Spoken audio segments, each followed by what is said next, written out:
Merhaba, bugün yine size bir altıgen hırka anlatacağım. Öncesinde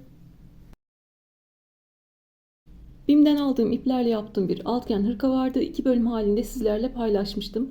Onunla ilgili çok soru geldi. Hem Instagram'dan hem de YouTube'dan. O soruları topladım. Hem de açık renkle örmem istenmişti. Elimde açık renk bir ip varken onunla tekrar size anlatmak istedim. Videonun başında detay kısmında bu soruları yanıtlamak istiyorum. Altıgen hırka 2 tane altıgen parçanın bir araya gelmesinden oluşuyor.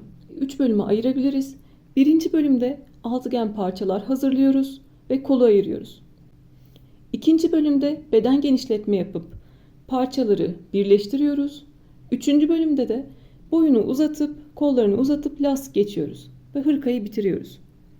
Sorular arasında ip sayısı ve tığ numarası var. Bunlar birbiriyle bağlantılı. İpinizin inceliğine kalınlığına göre tığ numarası değişecektir. Ben Alize Cotton Gold'larda 2,5, 2,75, 3 milim tığ kullanıyorum. BİM'den aldığımız Ören Bayan favori iplerde 4 milim tığ kullanmıştım. Kek iplerde 4 milim tığ kullanıyorum. Batik iplerde ipin inceliğine kalınlığına göre 2,5 milimden 4 milime kadar tığlar kullanabiliyorum. İpimizin inceliğine kalınlığına göre tığ numaramız değişebilir. Bugün size anlatacağım örgüde Alize Superlana Klasik kullanacağım. Yine 4 milim tığ kullanacağım. Yeni başlıyorsanız iplerin üzerinde kaç milim tığ kullanabileceğiniz yazıyor. Burada da mesela 3-4 milim tığ kullanabileceğimiz yazıyor. Elinizin sıkılığına, gevşekliğine göre istediğiniz tığ numarasını kullanabilirsiniz. Bu hırkada angora iplerden, yani en ince iplerden en kalın iplere kadar kullanabilirsiniz. Ben en ince ipten en kalın ipe kadar yaptım. İpimizin inceliğine kalınlığına göre örgünün mantığı değişmiyor. Sadece sıra sayısı değişir. İpiniz ince ise siz daha fazla sıra örersiniz. İpiniz kalınsa daha az sıra örersiniz. Önemli olan ölçü. Size verdiğim ölçüye uyana kadar örmek. Ben zaten her örgüde size ipi göstererek, hangi ipi kullandığımı göstererek tığ numarasını da söylüyorum. Bazen o kullandığınız o ip değil gibi şeyler de gelebiliyor. Ben niye gösterdiğim ipi farklı bir iple değiştireyim de başka bir ipi size göstereyim. Mantığı yok zaten. Bir diğer soru da sıra sayısı. Özellikle birinci bölümde altıgen parçaları hazırlarken sıra sayısı soruluyor. Ben 36 bedenim, kaç sıra örmem gerekiyor ya da ben 40 bedenim, kaç sıra örmem gerekiyor. Onun mantığını anlatmak istiyorum en baştan. Altıgen hırkayı 3 bölüm gibi düşünebilirsiniz demiştim. Birinci bölümde ne yapıyoruz? Altıgen parçaları hazırlıyoruz. Altıgen parçalar hazırlıyoruz.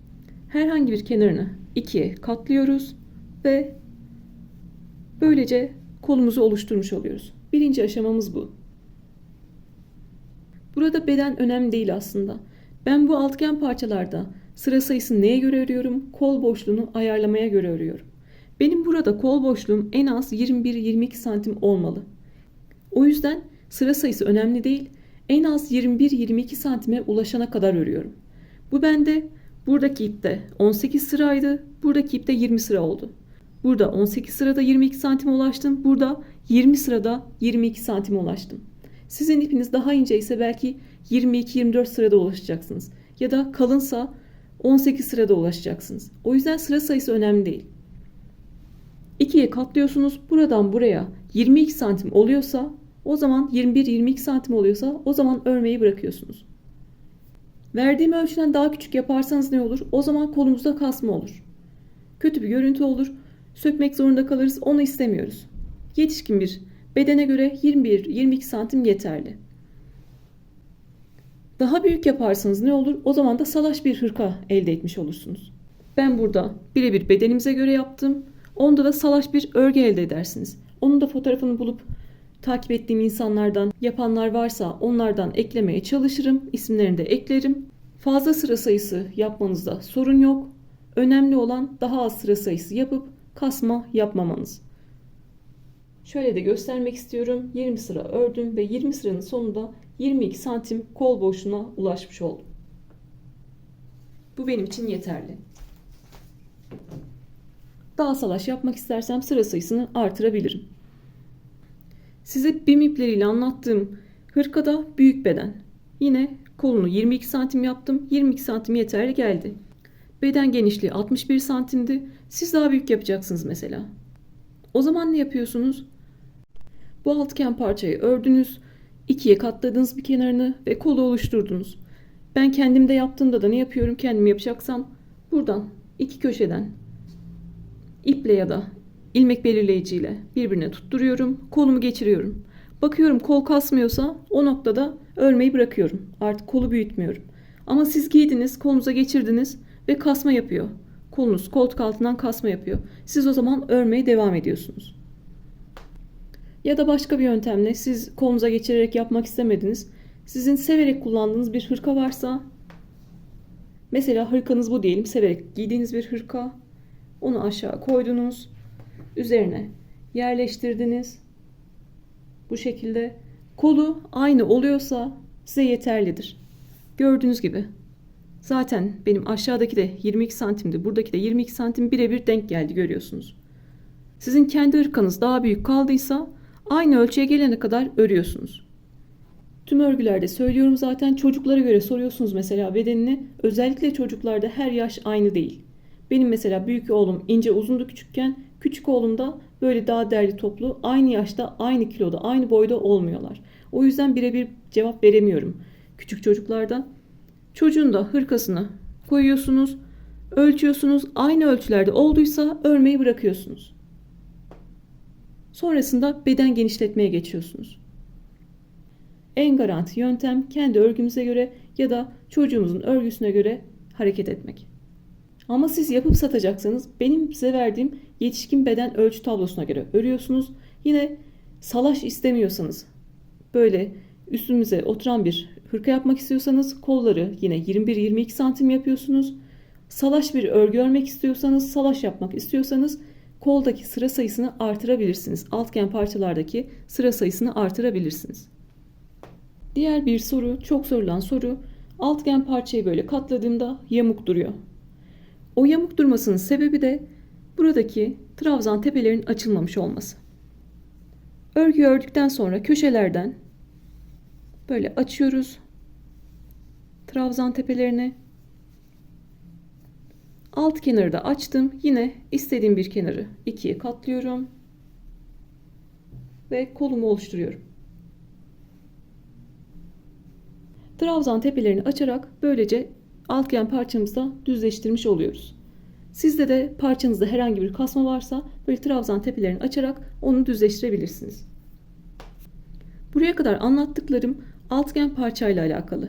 Yani birinci aşamayla alakalı. Sonrasında yine aldığım notlar var. Onları da beden ayarlama, lastik ve birleştirme mantığını diğer aşamalarda, yani bedeni genişletme ve lastik kısmında anlatacağım. Ben bir tane parçayı size gösterebilmek için anlattım. İkincisini beraber öreceğiz. 2 tane eş parça yapıyoruz. Bu parçada ne yapıyorsam diğerinde de aynısını yapıyorum. Sonra iki parçayı birleştiriyoruz ve altgen hırkaya ulaşmış oluyoruz. Benim ipim Alize Süperlana Klasik 4 milim tığ kullanıyorum. Siz de istediğiniz iple ve tığla örmeye başlayabilirsiniz. Yumağın içinden ipimi aldım. Ben genelde içinden kullanıyorum. Altgen parçayı örmeye başlıyoruz. Büyük bir parça olduğuna bakmayın. 3. sıradan sonra mantığı hep aynı. Aynı şekilde ilerleyeceğiz. 1. sırada sihirli halka yapıyoruz ve sihirli halkanın içerisine 6 tane üçlü grup yapıyoruz. Bu arada katiplerde yaptığım gibi bugün de bir tane yara bandı taktım. Klasik kullandığımız yara bantlarından kullanmıyorum. Bunlar su geçirmez yara bantları. Çıkardığımızda herhangi bir yapışkanlık bırakmıyorlar. Benim ellerim aşırı kuru, o yüzden ipte yünlü olduğundan geçerken çok yakıyor ve elimde kötü bir iz bırakıyor. O yüzden bugün de yara bandı kullanıyorum. İpin geçtiği yere yara bandını taktım. Benim gibi parmağı dolamadan örmek istiyorsanız yüzük parmağın üzerinden, orta parmağın altından ve işaret parmağın üzerinden alıyorsunuz ipi. İki parmağınızla tutuyorsunuz. Siz ördükçe ipiniz arkadan gelmeye devam ediyor. Nasıl rahat ediyorsanız o şekilde örebilirsiniz. 1. sıra için sihirli halka yaparak başlıyorum. İpi aldım ve döndürdüm. İpi aldım ve döndürdüm. Bu şekilde bir halka elde ediyoruz. Bunun başka teknikleri de var. Ben küçüklükten böyle öğrendiğim için böyle devam ediyorum. Siz bildiğiniz yöntemle devam edebilirsiniz. İpi aldım ve döndürdüm. Sihirli halkayı yaptım. Halkaya girdim ve 3 tane zincir çekiyorum. 1, 2 ve 3. Bu 3 zincirde bir tane ikili trabzan kabul ediyorum. Tığın başına doladım. Halkanın içine bir tane ikili trabzan yapıyorum. Tığın üzerinde 3 ilmek var. İkisini birlikte alarak bir tane ikili trabzan yaptım. Tığın başına doladım. Halkaya girdim. Tığın üzerinde 3 ilmek var. İkisini birlikte alarak ikili trabzan yaptım. Zincirle beraber toplam 3 tane ikili trabzan yaptım. Yani bir tane üçlü grup yapmış oldum. Arada 2 zincir çekiyorum. Halkaya girdim. 3 tane ikili trabzan yapıyorum. 1 2 ve 3. Araya 2 zincir çekiyorum. Halkaya 3 tane daha ikili trabzan yapıyorum. Altıgen bir hırka olacağı için sihirli halkanın içine 6 tane üçlü grup yapıyoruz ve arada 2 tane zincir çekiyoruz. 3 tane üçlü grubumu yaptım. Araya 2 zincir çektim. Halkaya 3 tane ikili trabzan yapıyorum. Araya 2 zincir ve halkaya 3 tane ikili trabzan. 1 2 3 4 5 tane üçlü grup yaptım. Sonuncuyu da yapıyorum. Araya 2 zincir. Buradaki ipi, halkadaki ipi kaçırmıyorum. Ve halkaya 3 tane ikili trabzan. Altıgen hırka için 6 tane üçlü grubumu yaptım. En sonda, sıra sonunda halkadan kalan ipi halkanın ortası kapanana kadar çekiyorum. Sıra sonunda tekli trabzanla bitiyoruz. Tığın başına doladım. En başta 3 tane zincir çekmiştim. 3. zincirin içine girdim. İpi aldım. Tığın üzerinde 3 tane ilmek var. Tekli trabzan için hepsini tekli çekiyorum. 3 ilmeği tekte çekerek tekli trabzan yapıyorum. Yani sıra sonunda tekli trabzanla bitmiş oluyorum. Buradaki tekli trabzan da bana aradaki 2 zinciri vermiş oluyor. Buradaki hırkada renk geçişleri yapmıştım. İp koparmalar yapmıştım. Ama şimdiki hırkamız tek renk olacak. Herhangi bir ip koparma yapmayacağım. Ama siz her sırayı farklı renkte yapmak istiyor olabilirsiniz. Onun için de ipi genişletiyorum. Motifi içinden geçiriyorum. Buradaki ipi çekerek sıkılaştırıyorum ve ipimi koparıyorum. Tekrar bir üst sıraya farklı bir renkle başlayabilirsiniz.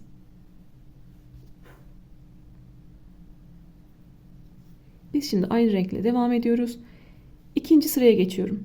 Yapacağımız işlem bu 2 zincirlik noktaya 3 tane ikili trabzan, araya 2 zincir ve 3 tane ikili trabzan yapmak. İkinci sıra için 3 zincir çekiyorum. 3 zincirde bir ikili trabzan. Tığın başına doladım. Aynı boşluğa 2 tane ikili trabzan yapıyorum. Yani zincirle beraber toplam 3 tane ikili trabzanla başlamış oluyorum. Başlarken 3 tane ikili trabzanla başlıyoruz. Hep sıra sonunda burayı tamamlıyoruz. Bir boşluktan diğer boşluğa geçerken arada bir zincir çektim ve 2 zincirlik boşluğa 3 tane ikili trabzan, araya 2 zincir ve aynı yere 3 tane ikili trabzan yapıyorum.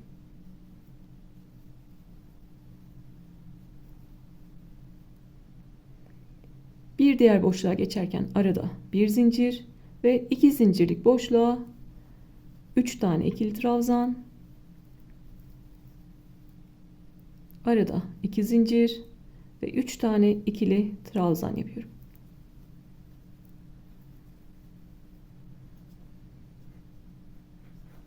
Bu şekilde her köşeye aynı işlemi yapıyoruz. Ve bir boşluktan diğer boşluğa geçerken arada bir zincir çekiyoruz. Bir zincir çektim. 2 zincirlik boşluğa 3 tane ikili trabzan,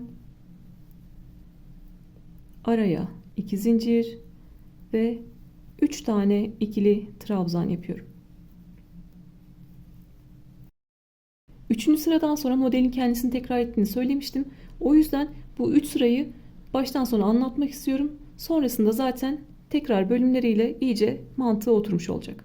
Bir diğer boşluğa geçerken arada bir zincir çektim ve 2 zincirlik boşluğa 3 tane ikili trabzan, araya 2 zincir ve 3 tane ikili trabzan. Bir diğer boşluğa geçtim. Arada bir zincir ve köşe boşluğuna 2 zincirlik boşluğa 3 tane ikili trabzan, araya 2 zincir ve 3 tane ikili trabzan yapıyorum.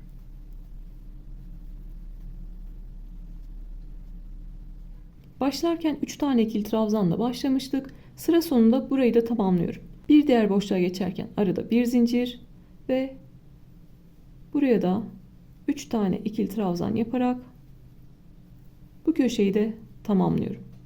İkinci sıramız bitti. Sıra sonlarında hep tek trabzanla bitiriyoruz. Tığın başına doladım. 3. zincirin içine girdim. İpi aldım. Tığın üzerinde 3 ilmek var. 3'ünü tekte çekerek tekli trabzanla sıra sonunu bitirdim. İkinci sırayı da yaptık. Şimdi sıra 3. sırada. Modelin mantığı artık oturmaya başlıyor. Köşe boşluklarına yani 2 zincirlik boşluklara örgü bitene kadar 3 tane ikili trabzan, araya 2 zincir ve 3 tane ikili trabzan yapıyoruz. Bir zincirlik boşluklara bir boşluktan diğer boşluğa geçerken arada bir zincir çekmiştik. Oralara da 3 tane ikili trabzan yapıyoruz.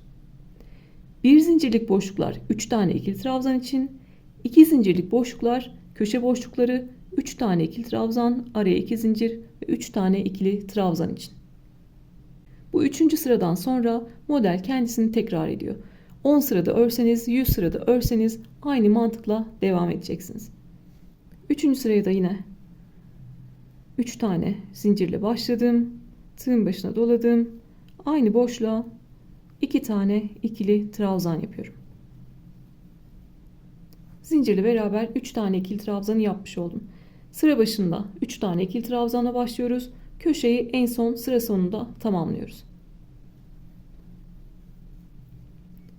Bir zincirlik boşluklar 3 tane ikili trabzan için, bir boşluktan diğer boşluğa geçerken de arada bir zincir çekiyoruz. Bir zincir çektim, diğer boşluğa geldim. Bir zincirlik boşluğa 3 tane ikili trabzan yapıyoruz. Diğer boşluğa geçiyorum. Arada bir zincir çektim. 2 zincirlik boşluğa 3 tane ikili trabzan, araya 2 zincir ve aynı yere 3 tane ikili trabzan yapıyorum.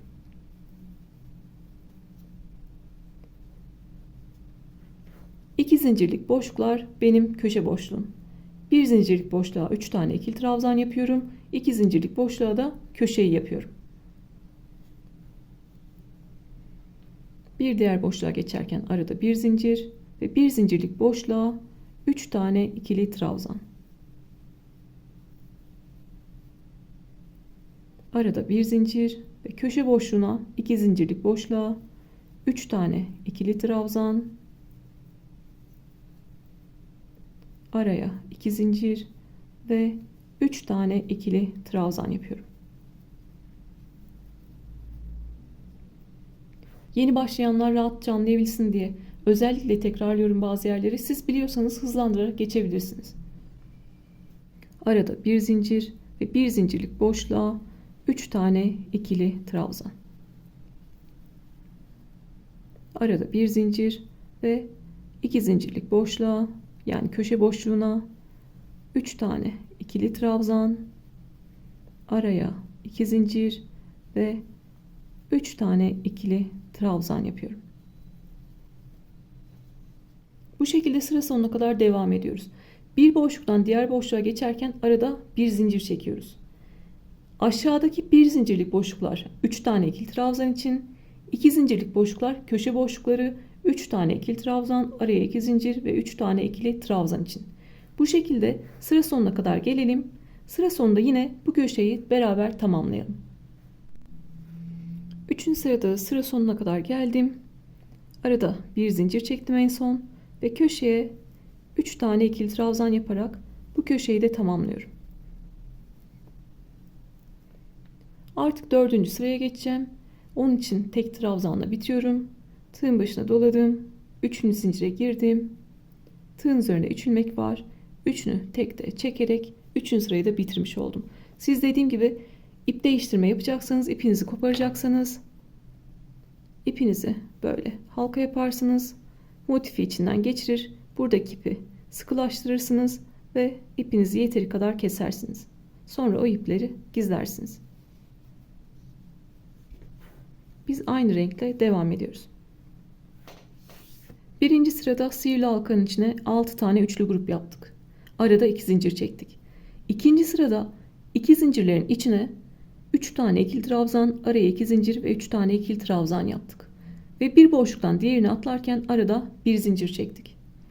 Üçüncü sırada 2 zincirlik boşluklar köşe boşluklarımızdı. Yine 3 tane ikili trabzan, araya 2 zincir ve 3 tane ikili trabzan yaptık. 1 zincirlik boşluklarımız 3 tane ikili trabzan içinde 3 tane ikili trabzan yaptık. Yine bir diğer boşluğa geçerken arada 1 zincir çekiyoruz. Üçüncü sıradan sonra model hep kendisini tekrar ediyor. Şimdi 4. sıradayız. Her bir üst sıraya geçtiğimizde bu 1 zincirlik yerimiz bir tane artıyor. Aşağıda 3. sırada 1 taneydi. 4. sırada 2 tane. 5. sırada 3 tane. 6'da 4. O şekilde birer birer artıyor. 4. sırada da mantığımız aynı şekilde devam ediyor. 1 zincir gördüğüm yere 3 tane ikili trabzan yapıyorum.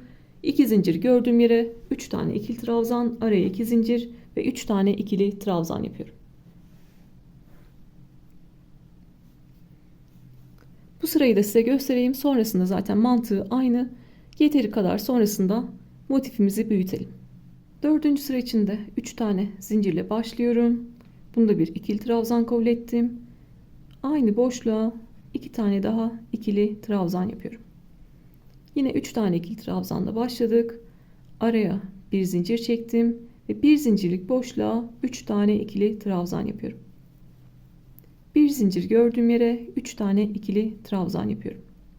Arada bir zincir çektim ve bir zincirlik boşluğa 3 tane ikili trabzan yaptım. Araya bir zincir çektim. Köşe boşluğuna geldim. 2 zincirlik boşluğa 3 tane ikili trabzan, araya 2 zincir ve 3 tane ikili trabzan yapıyorum. Yine altıgen hırkanın altına bir tane yorum gelmişti. 3. sıradan sonra marullanma yapıyor. Ne yapabilirim diye fotoğraf istemiştim Instagram'dan. Daha hala göremedim ama belki Instagram'da olmayabilir, bilmiyorum. Buradan da o soruyu yanıtlamış olayım. Normalde verdiğim sayılarda yaptığımızda herhangi bir kasma ya da marullanma yapmıyor. Bir boşluktan diğer boşluğa geçerken aradaki bir zincir unutulmuş olabilir. Ya da bir tane çekeyim derken 2 tane çekilmiş olabilir. O yüzden sorun olduğunu düşündüğünüz noktada sökün. Ben de zaten ördüklerimin çoğunu söküyorum. Sökersiniz. Sonrasında tekrar kontrollü şekilde devam edersiniz. O yüzden zaten yeni başlayanlar için böyle bu sıraları tek tek anlatıyorum. Bir diğer boşluğa geçerken arada bir zincir, aşağıda bir zincir gördüğüm yere 3 tane ikili trabzan. Bu kenarı da anlatmak istiyorum tekrar. Arada bir zincir ve bir zincirlik boşluğa 3 tane ikili trabzan. Arada bir zincir ve köşe boşluğuna 2 zincirlik boşluğa 3 tane ikili trabzan. Araya 2 zincir ve 3 tane ikili trabzan yapıyorum. Sıra sonuna kadar yine bu şekilde devam ediyorum. Üçlü gruplarımız 2 tane oldu bu sırada. Köşe boşluklarına 3 tane ikili trabzan, araya 2 zincir, 3 tane ikili trabzan yapıyoruz ve sıra sonuna kadar geliyoruz. Sıra sonunda yine köşeyi beraber tamamlayalım ve artık parçanın mantığını anlatmak istiyorum. Sıra sonuna kadar geldim. Arada bir zincir çekiyorum ve köşeye 3 tane daha ikili trabzan yapıyorum ve köşeyi tamamlamış oluyorum. Sıra sonunda yine tekli trabzanla bitiyorum. Tığın başına doladım. 3. zincirin içine girdim. Tığın üzerindeki 3 ilmeği tekte çekerek tekli trabzanla bitiyorum. Artık aynı mantıkla örmeye devam edebiliriz. Dediğim gibi 10 sırada yapsanız 100 sırada yapsanız mantığımız değişmiyor. Bir üst sıraya çıktığımızda sadece üçlü gruplarımız bir tane artmış oluyor. Bu şekilde altıgen parçayı bir kenarını ikiye katladığımızda buradaki kol boşluğumuz 22 santim, 21-22 santim olana kadar örüyoruz. Ben 22 santim ördüm. 22 santim olana kadar örüyoruz. İpinize göre, tığınıza göre aynı numarayı kullansak bile elimizin sıkılığına, gevşekliğine göre sıra sayısı değişebilir. Sıra sayısının hiçbir önemi yok. 22 santime ulaşana kadar örüyoruz. Salaş istiyorsanız dediğim gibi daha fazla sıra sayısında örebilirsiniz. Şimdi 2 tane aynı altıgen parçayı hazırlıyoruz. Ben burada 20 sıra ördüm. 22 santime ulaştım. Yine 20 sıra ördüm. Bir tane daha altıgen parça yapacağım. 2 tane eş parçamız olacak. Onun üzerinden beden genişletmeyle devam edeceğiz. Ben 2 altıgen parçayı da 20 sıra ördüm. Kol boşluğunu ikisinde de 22 santime ulaşmış oldum. Siz de bu aşamada 22 santime ulaşana kadar sıra sayısında ördünüz ve parçalarınızı hazırladınız. Artık kolumuzu birleştireceğiz. Sonrasında beden genişletmeye geçeceğiz. Burada detay olarak anlatmak istediğim, burada zaten soru olarak da almıştım birleştirme mantığı. 20. sırada 5 tane kenarı örüyorum. Bir tane kenarı örmedim. Bu kenarı örmedim. Bu parçada da bir kenarı örmedim. Yani ikisinde de bir tane kenarı örmedim. Çünkü ip koparmadan birleştirme yapacağım. Birleştirme yaparken hem iki kenarı birbirine birleştirmiş olacağım hem de bu örmediğim kenarı örmüş olacağım. Bana bu ip koparmadan birleştirme yaptığım örgülerde soruluyor. Bunun mantığını yapmak zorunda mıyız? Bunu yapmak zorunda değilsiniz. Ben iğne iplik yardımıyla dikmek istemiyorum. İp koparmadan dikmek istiyorum. Bütün şekilde görünsün istiyorum. Burada da mesela ip koparmadan birleştirdim. Bütün şeklinde görünüyor. Ama yeni başladıysanız ben size ip koparmadan birleştirmeyi yine anlatacağım. Yapmak istemiyorsunuz, yapmak da istemeyebilirsiniz. İğne iplikle diktiğinizde de güzel bir görüntü oluyor. Onda da kötü bir görüntü yok. O zaman siz iğne iplikle dikecekseniz 20. sırada yine alt kenarı örüyorsunuz. Sıra sonuna kadar alt kenarı örüyorsunuz. Benim sıra sonum burada. Bu kenarı da örsem 20 sırayı tamamlamış olacağım. Ben sadece bu kenarı örmedim. 20 sırayı örersiniz. Sonrasında siz iğne iplik yardımıyla tepeleri alarak dikersiniz. Öyle birleştirmiş olursunuz. İğneyle de dikseniz, tığla da birleştirseniz kolumuz sonuçta birleşmiş olacak. Nasıl yaptığınızın bir önemi yok o yüzden. İstediğiniz şekilde, size kolay gelen şekilde kolları birleştirebilirsiniz. Sadece mantığı değişir. Benim gibi tığla birleştirecekseniz, ip koparmadan birleştirecekseniz son kenarı örmeyin, beraber ip koparmadan birleştirelim. Parçaları 20 sıra ördüm. Bir tane kenarı örmeden bıraktım. İp koparmadan birleştireceğim. Buradaki kenarı buradaki kenarla birleştireceğiz. Ve kolumuzu oluşturmuş olacağız. Ben bu işlemi yaparken hem kolumuz birleşmiş olacak hem de burası, bu örmediğim kenar örülmüş olacak. En son köşeye 3 tane ikili trabzan yaptım. Araya bir tane zincir çekiyorum. Buradaki köşeyi aldım. Köşeye tığla girdim ve ipimi kaydırıyorum. Bir zincir çektim. Buradaki köşeye kaydırdım. Tekrar bir zincir çektim. Tığın başına doladım. Köşeye 3 tane ikili trabzan, araya 2 zincir, 3 tane ikili trabzan yapıyorduk. Şimdi bu köşeyi tamamlıyorum. 3 tane ikili trabzan yapıyorum.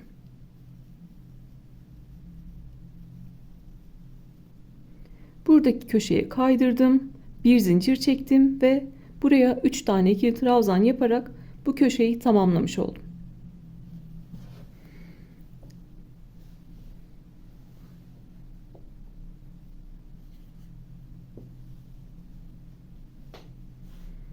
İp koparmadan birleştirme mantığımız şu aslında. Burada da bir zincirlik boşluklarım var. Burada da bir zincirlik boşluklarım var. Sağdakinde bir zincirlik boşluğa giriyorum. İpi kaydırıp bir zincir çekiyorum. Soldaki boşlukta 3 tane ikili trabzan yapıyorum. Sağdakine kaydır. Zincir çek. Soldakine 3 tane ikili trabzan yap. Hem kolu birleştiriyorum hem de burada örmediğim bir sıra vardı. Buradaki sıramı da 20'ye tamamlamış oluyorum. Sağdaki boşluğa kaydırdım. Zincir çektim.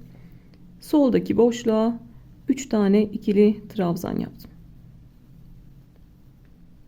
Bir bütün hırkayı da bu şekilde birleştirdiğimiz oluyor biliyorsunuz. Sağdakine kaydır. Zincir çek. Soldakine 3 tane ikili trabzan yap. Yeni başlayanlar için birkaç kez daha göstermek istiyorum. Sağdaki boşluğa kaydırdım. Zincir çektim. Soldakine 3 tane ikili trabzan yaptım. Sağdakine kaydırdım sırasıyla. Bir tane zincir çektim. Soldakine 3 tane ikili trabzan yaptım.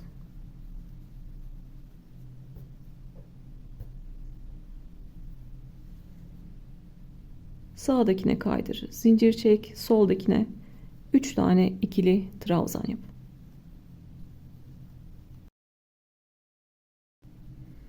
Sıra sonuna kadar bu şekilde devam ediyorum.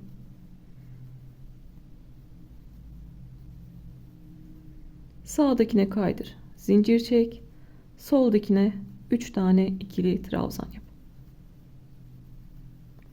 Bu şekilde köşeye kadar gelelim. En son köşeden bir önceki bir zincirlik boşluğa geldim. İpi kaydırdım ve bir tane zincir çektim. Köşeye geliyorum. Solda 3 tane ikili trabzan yapıyorum. Böylece köşeyi de tamamlamış oluyorum. 3 tane ikili trabzan yaptım. Bir zincir çekiyorum. Buradaki köşeye girdim ve kaydırdım. Tekrar bir zincir çektim. Burada 3 zincir çekmiştik. 3. zincirin içine girdim ve kaydırdım. Bu şekilde birleştirmiş oldum. Şimdi görüntüsünü de göstermek istiyorum.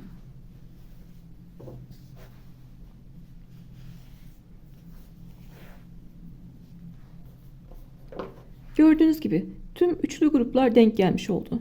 Hem burada 20. sırayı tamamlamış olduk hem de iki kenarı birbirine birleştirmiş olduk. Kolumuzu oluşturmuş olduk.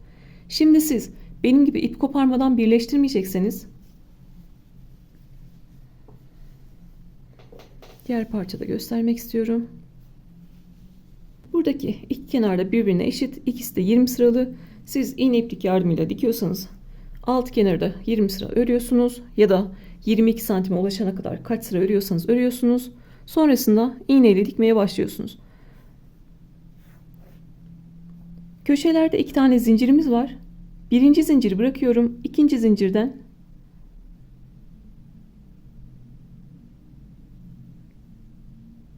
dikmeye başlıyorum. İstiyorsanız ön yüzünden dikin. İstiyorsanız döndürün. Böyle arka yüzünden dikin. Ters taraftan dikin. Bu şekilde. İstediğiniz gibi dikebilirsiniz. Böyle 3-4 santim ön taraftan dikin bakın. 3-4 santim arka taraftan dikin bakın. Hangisi gözünüze güzel görünüyorsa o şekilde yapabilirsiniz. Ben kendim yaptığımda diğer altıgen hırkada da böyle ters taraftan dikiyorum. Arka taraftan dikiyorum. Siz istiyorsanız iç kanatlarını alın. İstiyorsanız dış kanatlarını alın. İstiyorsanız da tüm tepesini alarak dikebilirsiniz.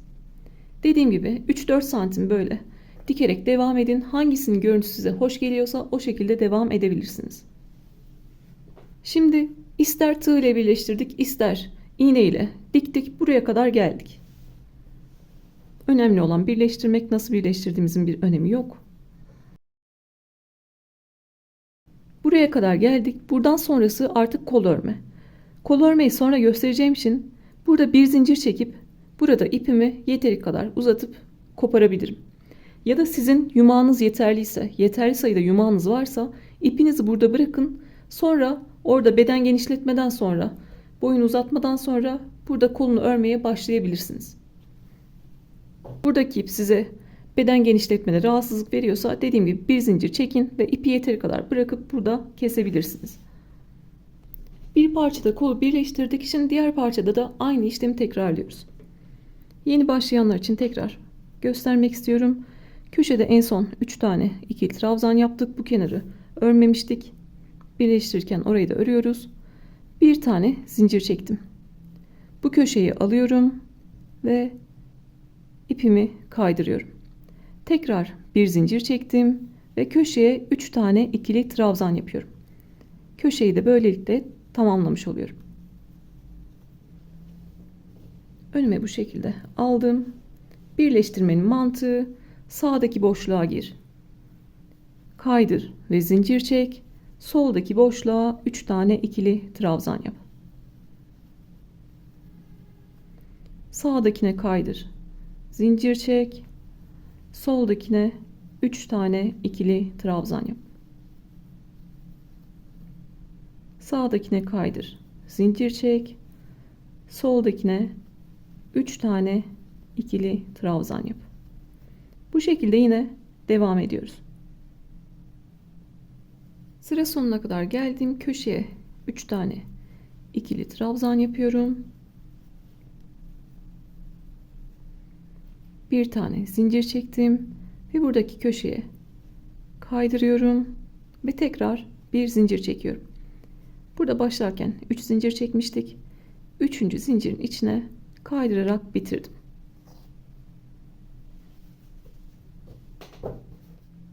Şimdi size beden genişletme mantığını anlatmak istiyorum. Ben sonrasında zorlanmamak için kollardaki ipi şöyle kesmek istiyorum. Bir tane zincir çektim. İpi yeteri kadar uzattım ve kesiyorum. Sonrasında kol örerken onları gizleyeceğiz. Bu tarafta da aynı işlemi yapıyorum.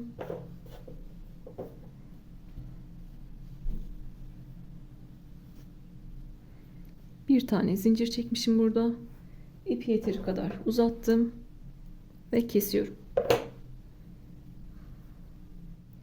Altıgen parçaları 20 sıra ördüm. 22 santimlik kol boşluğuna ulaştım ve artık kolları ayırdım. Kolları oluşturdum. En son sırada bir kenarı örmemiştim. İp koparmadan birleştirdim. İğne iplikle dikecekleri de gösterdim. Kolumuzu artık birleştirdik. Şimdi sıra beden genişletmede. Siz kendinize uygun bir hırkaya göre ya da verdiğim yetişkin beden ölçü tablosuna göre ilerleyebilirsiniz. Kendi hırkanızın genişliğini ölçersiniz. Ona göre bundan sonrasında da ilerleyebilirsiniz. Kolları ayırdıktan sonraki aşamamız ikinci aşama, beden genişletme. Benim buradan buraya da ölçüm 22 santim. Buradan buraya da ölçüm 22 santim. Şu an beden genişletme yapmadığım halde buradan buraya genişliğim 44 santim. Bu noktadan sonra artık önce 3 kenardan örerek beden genişletiyorum. Sonra ön kenarları iptal edeceğim ve 2 kenardan, sırt ve etek kenarından örerek beden genişletmeye devam edeceğim. O aşamada hem bedenimiz büyümüş olacak hem de arada ense boşluğumuz oluşmuş olacak. Buradaki sıra sayısı da çok soruluyor. Burada şimdi 44 santimlik bir mesafem var. Diyelim ki benim 60 santime ulaşmam gerekiyor. Yani beden genişletme ile bu arada 16 santimlik bir beden genişliğine ihtiyacım var. 3 kenardan ve 2 kenardan örmeye ihtiyacım var. Sizin 50 santime ihtiyacınız varsa aradaki boşluk, yani genişletme 6 santim olacak. 60 santime ulaşmanız gerekiyorsa 16 santim olacak. Diğer videolara denk gelmemiş olabilirsiniz. Sürekli hatırlatmada bulunuyorum. Hırka üzerimize tişört gibi yapışan bir şey değil. Ben size yetişkin beden ölçü tablosu veriyorum ama şimdi orada 50 santim diye birebir yaptığınızda size içine de bir şey giydiğinizde dar gelebilir. O yüzden kendi bedeniniz 50 santime denk geliyorsa illaki 50 santim yapmak zorunda değilsiniz. 1-2 sıra fazladan örseniz bu size zarar getirmez. Daha rahat giyersiniz hırkanızı. O yüzden illaki şimdi burası 44 santim oldu. Benim 6 santim örmem gerekiyor diye düşünmeyin 50 santimse. Buradaki ense boşluğunuz en azından bir 10 santim kadar olsun ki rahat edebilin. Ben ikisinde de 3 kenarda 4 sıra öreceğim. Biliyorsunuz bunlar eş parçalar. Ben burada ne yapıyorsam bunda da aynısını yapıyorum. 3 kenardan 4 sıra öreceğim. Eğer 34-36 bedenseniz siz 2 sırada örebilirsiniz. 2 sırada size yeterli gelecektir. Çünkü sonrasında ön kenarı iptal edip iki kenardan örüp beden genişletmeye devam edeceğiz. Daha bedenimiz büyüyecek. 38 ve üstü olacaklar benim gibi 4 sıra örebilir. Ben şimdi bir parçayı size anlatabilmek için hazırlayacağım. Sonrasında diğer parçada yine beraber öreceğiz. Beden genişletme ile ilgili, beden ayarlama ile ilgili aklınıza takılan yerler varsa yine örerken video içerisinde detaylarını vereceğim. Buradaki hırkayı anlattığımda kendisine göre ören, çocuğuna göre ören ve fotoğraflarını bana gönderen insanlar oldu. Merak etmeyin. Bu hırkayı da anlattığımda, gri hırkayı da anlattığımda siz de kendi bedeninize göre yapabileceksiniz. Ben ertesi günden çekimlere devam ediyorum.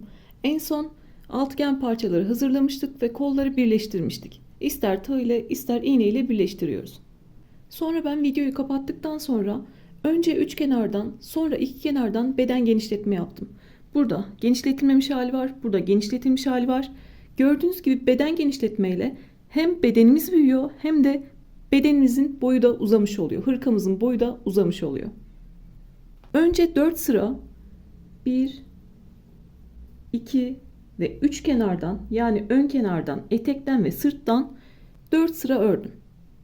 4 sıra ördükten sonra ön kenarı iptal ettim. Etekten ve sırttan 4 sıra daha ördüm. Etekten ve sırttan örmeye başladığımızda buradaki gibi ense boşluğumuzda oluşmaya başlıyor. 34-36 bedenseniz 3 kenarı 2 sıra örseniz yeterli geliyor. Sonra zaten bir de lastik geçeceğiz. Zaten önümüzü iyice kapatmış olacağız. 38 ve üzeri yapıyorsanız 3 kenarı 4 sıra örüyorsunuz. Sonra ön kenarı iptal ediyorsunuz ve etekten ve sırttan 4 sıra daha örüyorsunuz. Şimdi diğer parçayı örerken daha kolay anlaşılacak. Biliyorsunuz iki parçada da aynı şeyi yapıyoruz. Burada ne yapıyorsam bu tarafta da aynısını yapıyorum. Şimdi burada anlattığım işlemi aynı birebir burada beraber yapıyoruz. Bu arada kolu ayırmıştık. Altıgen parçanın herhangi bir kenarını katlayıp kolu oluşturuyorduk. Sizin katladığınız kenara göre ipiniz farklı bir yerde kalabilir. Önemli değil. Kol ağzında kalırsa en son birleştirdikten sonra orada koparırsınız. Bu tarafta kalırsa koparmazsınız. Örmeye devam edersiniz. Üç kenardan öreceğiz. Örmeye devam edersiniz. Yine 4 milim tığla örmeye devam ediyorum. Örmeye kolu birleştirdiğimiz yerden başlıyoruz. Burada kolu birleştirdiğimiz yerden başlıyoruz. Öncelikle tığa ilmek yaparak başlıyorum. Sihirli halka yapar gibi bir tane halka yaptım. Tığa girdim ve bir zincirle bir ilmek oluşturdum. Sonrasında ilmekten kalan ipi temizleyeceğiz. Burada iki parçanın birleşim yeri var köşelerde. Tığın başına doladım. Yine ikili trabzanlar kullanıyoruz ve tam birleşim yerine batıyorum. İki köşenin birleşim yerine battım. Tığın üzerinde 3 ilmek var. İkisini birlikte aldım ve ikisini birlikte aldım. Aynı yere iki tane daha ikili trabzan yapıyorum.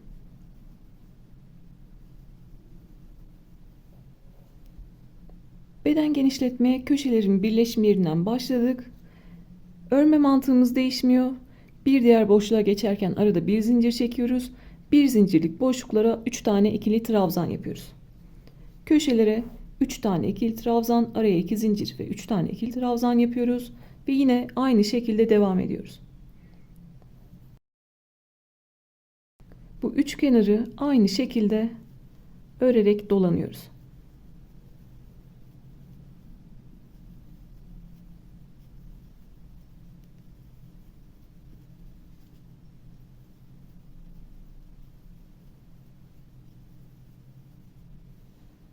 Gördüğünüz gibi.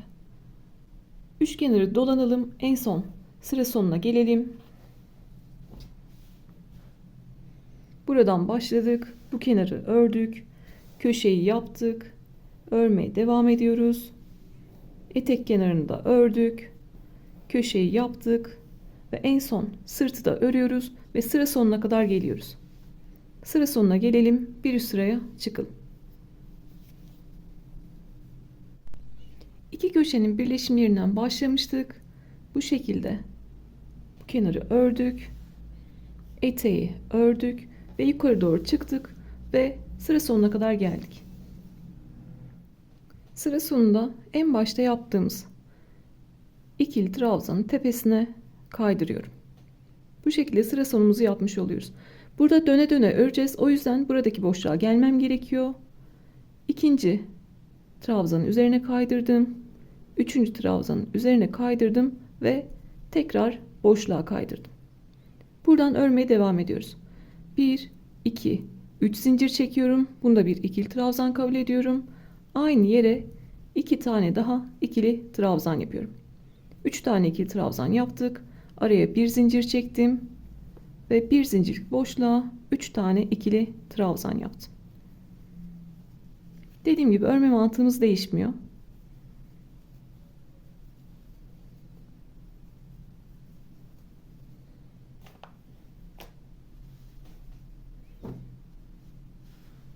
Aynı ilk sırada yaptığımız gibi 4 sıra bu işlemi tekrarlıyoruz. 4 sıra üç kenarı örüyoruz. Sıra sonunda buradaki 3. zincirin içine kaydırıyoruz. Buradaki boşluğa geliyoruz kaydırmalarla. 1, 2, 3 tane kaydırma yapıyoruz ve boşluğa geliyoruz. Tekrar 3 zincirle bir üst sıraya çıkıyoruz. Bu şekilde 4 sıra örelim üç kenarı. Sonrasında artık ön kenarı iptal edeceğiz ve iki kenardan örmeye devam edeceğiz. Üç kenarı da 4 sıra dolandım. En son sıra sonundayım.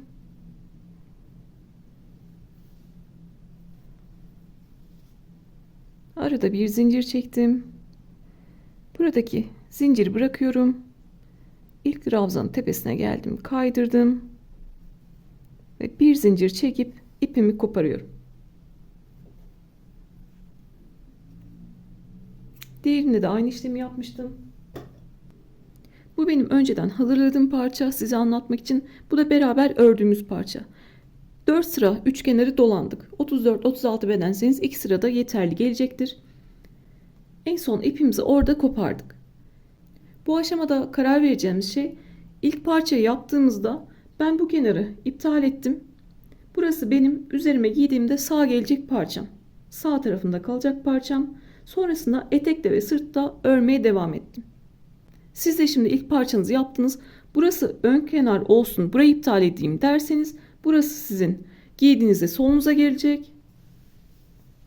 Yok böyle olsun, burayı iptal edeyim derseniz burası da giydiğinizde sizin sağınıza denk gelecek. Burada ilk parçanızda istediğiniz kenarı iptal edebilirsiniz. İstiyorsanız bu öndekini iptal edin. İstiyorsanız buradakini iptal edin. Sadece iptal ettiğiniz yer sağınızı solunuzu belirler. Ben ilk ördüğüm parçada bu kenarı iptal ettim. Burası benim sağıma gelecek. Burası da benim sol parçam. Üç kenarı ördükten sonra iki kenardan beden genişletmeye devam ediyoruz. Aynı zamanda boyumuz da uzamış oluyor. Hırkanın boyu da. Burada ön kenarı iptal ettim. Sırttan yine örmeye başladım ve etekte devam ettim. Etekten yukarı çıkmıyoruz. Sadece sırtta ve etekte iki kenarda örüyoruz. Burada döne döne örmüyoruz. Yukarıdan aşağı gelip etek ucuna kadar örüyoruz. Dönüyoruz. Yukarı doğru yine örüyoruz.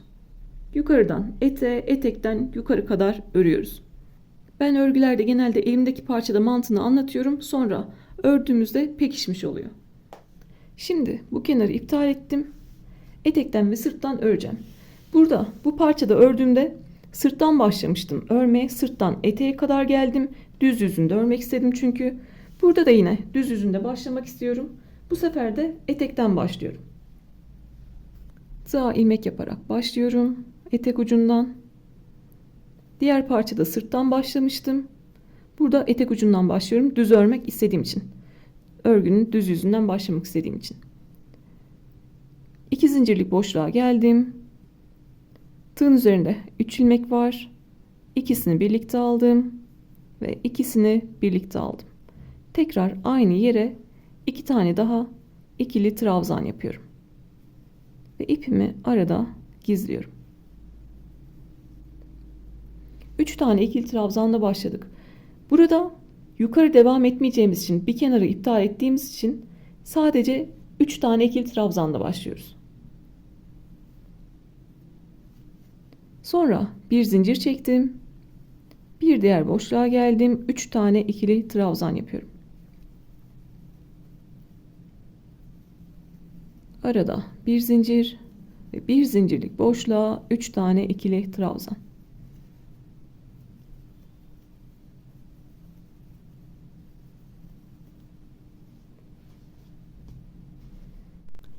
Etekten köşeden örmeye başladık. Bir tane üçlü grup yaptık. Yani 3 tane ikili trabzan yaptık. Örmeye devam ediyoruz. Bir zincirlik boşlukları eteği ördük. Etekte sıra sonunda köşeyi yine 3 tane ikili trabzan, araya 2 zincir ve 3 tane ikili trabzan yapıyoruz. Sonra sırt kenarını örüyoruz ve sıra sonunda bir üst sıraya çıkıyoruz. Sıra sonuna kadar gelelim. Beraber bir üst sıraya çıkalım. Etek ucundan başladık. İki kenarı ördük. Diğer parçada sırttan başladığımı söylemiştim iki kenarı örmeye. Yine iki parçada da bitişimiz, başlangıcımız aynı yerde aslında. Kolumuz ikiye katlı, birleşim yeri burası. Yine aynı şekilde düz şekilde devam ediyorum. Benim iki kenarı örmeye başladığım yer tam yine birleşim yerinden devam ediyorum. Tam ortayı buluyorum. Burası da örmeye sırt parçasından başladıysanız, sırtın düz yüzünden başladıysanız tam iki köşenin birleşim yeri var. Oradan geldim. Başladığım yer tam bir zincirlik boşluk. Dördüncü sırada bir zincirlik boşluktan başlıyorum. Siz 3 sıra ördüyseniz siz de tam buraya denk geliyor. İkinci trabzanın üzerinden örmeye başlıyorsunuz. Yani tam köşelerin birleşim yerinin ortasına denk geliyor. Burada da iki kenarı ördük. Bizim bitişimiz sıra sonumuzda yine iki köşenin tam birleşim yerinin ortasına denk gelecek. Dediğim gibi o tarafta ne yapıyorsak bu tarafta da onu yapıyoruz.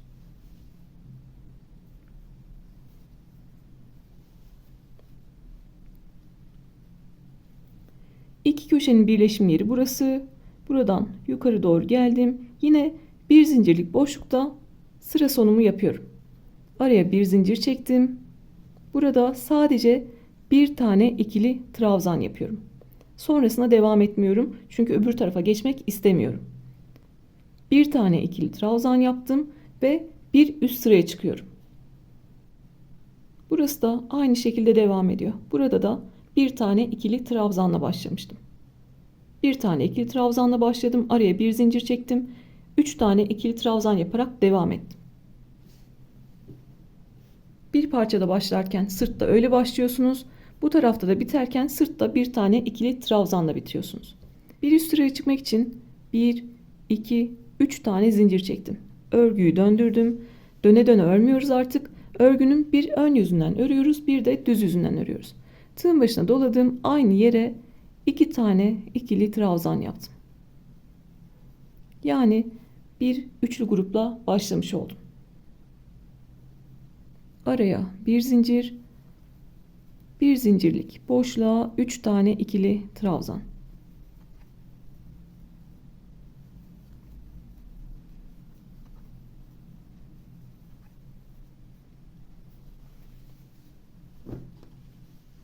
İki kenarı örerken sadece bitişimiz ve başlangıcımız farklı. Onun haricinde aynı örerek devam ediyoruz. Buradan örmeye devam ediyorum. Köşeyi aynı şekilde yaptım. 3 tane ikili trabzan, araya 2 zincir, 3 tane ikili trabzan yaptım. Bu kenarı da örüyorum ve sıra sonuna kadar geliyorum. Yine dediğim şekilde, anlattığım şekilde sıra sonuna kadar gelelim. Yine bir üst sıraya çıkalım. Bu sırayı tersinden öreceğiz. Bir üst sırayı düzünden öreceğiz.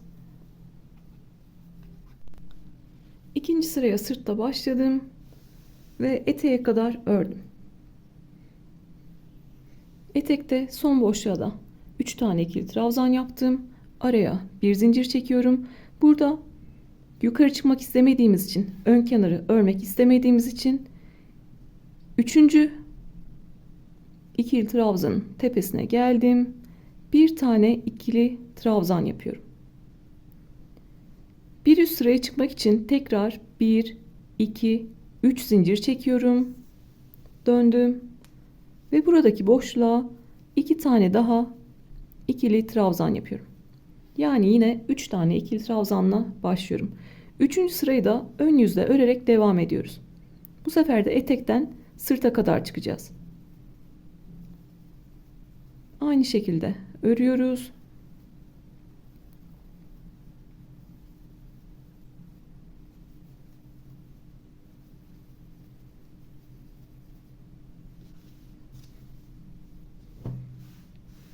Üçüncü sırayı da etekten başladım. Etek kenarına ördüm. Köşeyi tam şekilde ördüm ve sıra sonuna kadar geliyorum. Sırtta yine sıra sonunda buradaki en başta 3 tane zincir çekmiştik. Üçüncü zincirin tepesine bir tane ikili trabzan yapıyorum. Tekrar 3 zincir çekeceğim ve oraya 3 tane ikili trabzan yapacağım. Yine buraya kadar sıra sonuna kadar gelelim. En son 3 zincirin tepesine bir tane ikili trabzan yapalım. Yeni başlayanlar için bu bitişleri, başlangıçları göstermek istiyorum. Aslında iki parçada değişen bir şey yok. Yine aynı şekilde görünüyor aslında. Sadece birinde sırttan başladık, eteğe kadar geldik ilk sırada. Burada da etekten başladık, sırta kadar geldik. Görünüm açısından hiçbir fark yok. Burada sırtta tam orta noktadan bir tane ikili trabzanla başladım. Etekte en son 3 tane ikili trabzan yaptım. Burada da etekte 3 tane ikili trabzanla başladım. Yukarı doğru çıktım. Tam orta noktaya bir tane ikili trabzan yaptım. Aynı şey aslında.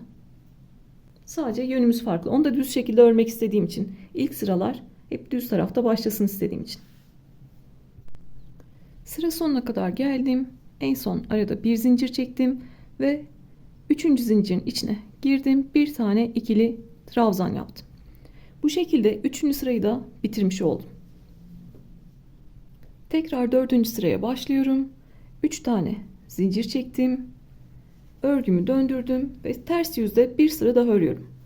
En son sıramı da tamamlıyorum. Aynı boşluğa 2 tane daha ikili trabzan yapıyorum ve 3 tane ikili trabzanla başlamış oluyorum. Yine bir zincirlik boşluklara 3 tane ikili trabzan yapıyorum. Bir diğer boşluğa geçerken arada bir zincir çekiyorum. Bu şekilde yukarıdan aşağı geliyoruz. Köşeyi tam şekilde örüyoruz. En son eteğe bir tane ikili trabzan yapıp ipimizi koparıyoruz. Ya da sizin ipiniz varsa, fazladan kullanabileceğiniz ip varsa burada ipinizi koparmayın. Sonra beraber bu etekten boy uzatmaya geçebiliriz. Şimdi ben eteğe kadar geliyorum. En son bir tane ikili trabzan yapıyorum.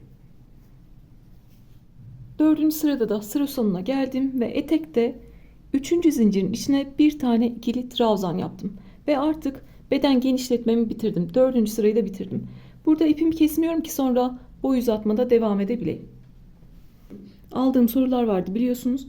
Onlardan birini bu aşamada cevaplamak istiyorum. Ben 3 kenardan 4 sıra geçtim. 2 kenardan 4 sıra geçtim. Toplam 8 sıra beden genişletme yapmış oldum. Beden genişletme yapmadan, yani 8 sırayı örmeden benim örgümün genişliği 44 santimdi. Şu an beden genişletme ile beraber 59 santim. Yani 15 santimlik bir beden genişletme yapmış oldum. Şimdi bu benim verdiğim sayılar, dediğim gibi 4 sıra 4 sıra artırmak zorunda değilsiniz. Bunu 3 sıra da artırabilirsiniz, 5 sıra da artırabilirsiniz. Bu noktada siz de ölçünüz, örgünüz 59 santim geldi diyelim. Ama siz 67 santime ulaşmak istiyorsunuz. O zaman ne yapacaksınız? Yine bu iki kenardan örmeye devam ediyorsunuz. İki kenardan 67 santime ulaşana kadar örmeye devam ediyorsunuz. O aşamada hem örgünüzün boyu uzuyor, hem bedeniniz genişliyor, hem de buradaki ense boşluğunuz büyümüş oluyor. Bu aşamada benim buradaki ense boşluğum 12 santim kadar. Yani motifli hırkalarda arkası beşli yaptığımız zaman bir tane motif ensemize denk geliyordu. Yani neredeyse bir tane motif boyutu kadar. Yeterli bir boyut var. Şimdi ben bu anlattığımı bedenini büyük yapmak isteyenler için söyledim. Buradaki genişlik 59 santim şu an benim. Ben birleştireceğim. Yani benim bedenim 59 santim olmuş olacak genişliği. Size verdiğim beden ölçü tablosuna göre ya da kendi hırkanızın boyutuna göre. Benim bir önceki bim ipleriyle yaptığım hırka mesela 61 santimdi. Yine 61 santim yapmak istiyorsam ikisini bir sıra daha örerim ve öyle birleştiririm. 61 santime ulaşmış olurum. Siz beden genişliği 59 santim değil de 55 santim olsun istiyorsunuz.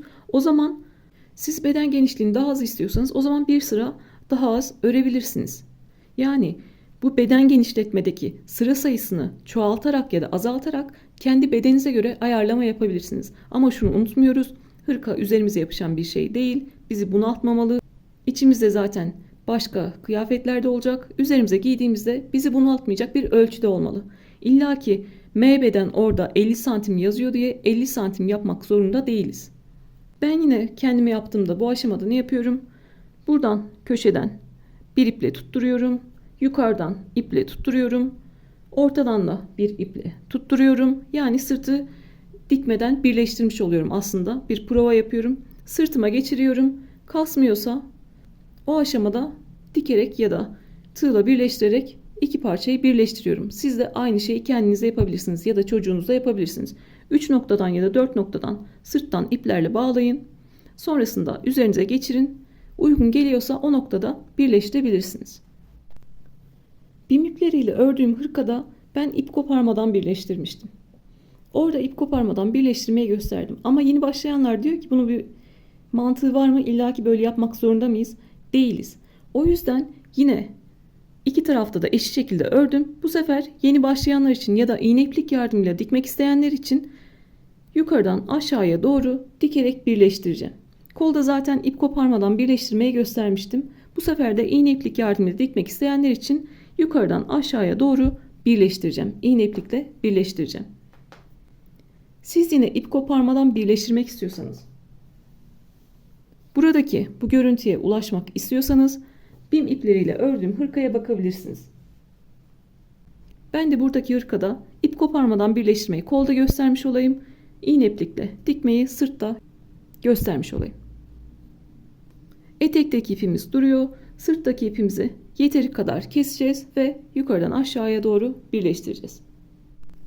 İpi yeteri kadar kestim ve iğneme geçirdim. Ben örgünün iç tarafından dikeceğim. Size kolda söylemiştim. 3-4 santim tepeleri alarak dikin. 3-4 santim iç kanatları alarak dikin. Ben de nasıl görüneceğine karar vermem için, nasıl dikeceğime karar vermek için birazını tüm tepeleri alarak yaptım. Birazını iç kanatları alarak yaptım. Birazını da dış kanatları alarak yaptım.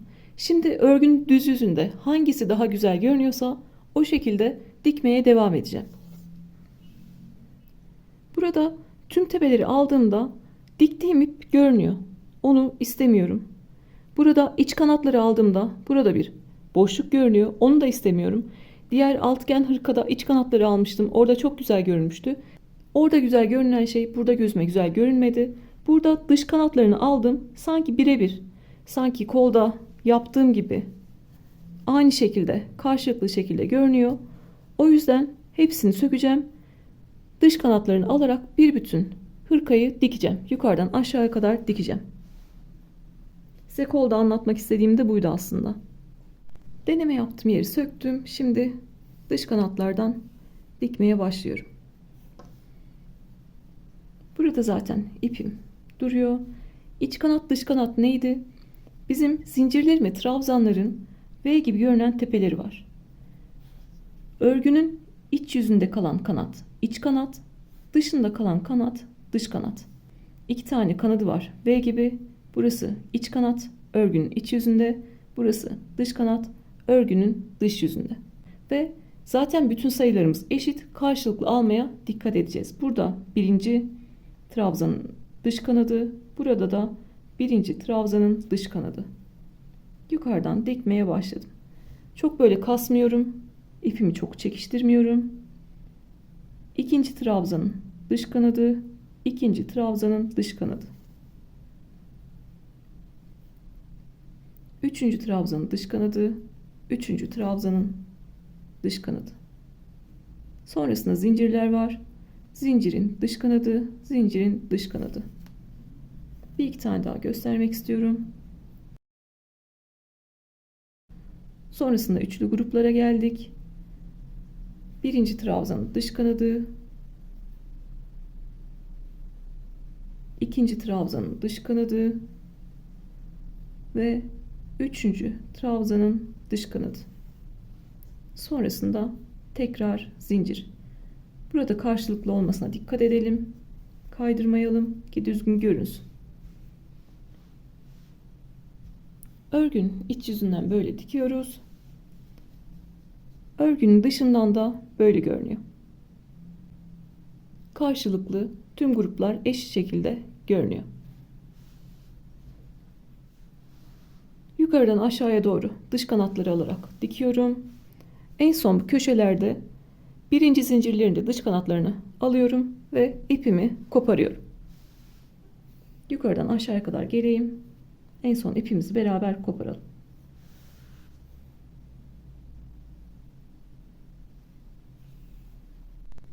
Yukarıdan aşağıya kadar devam ettim.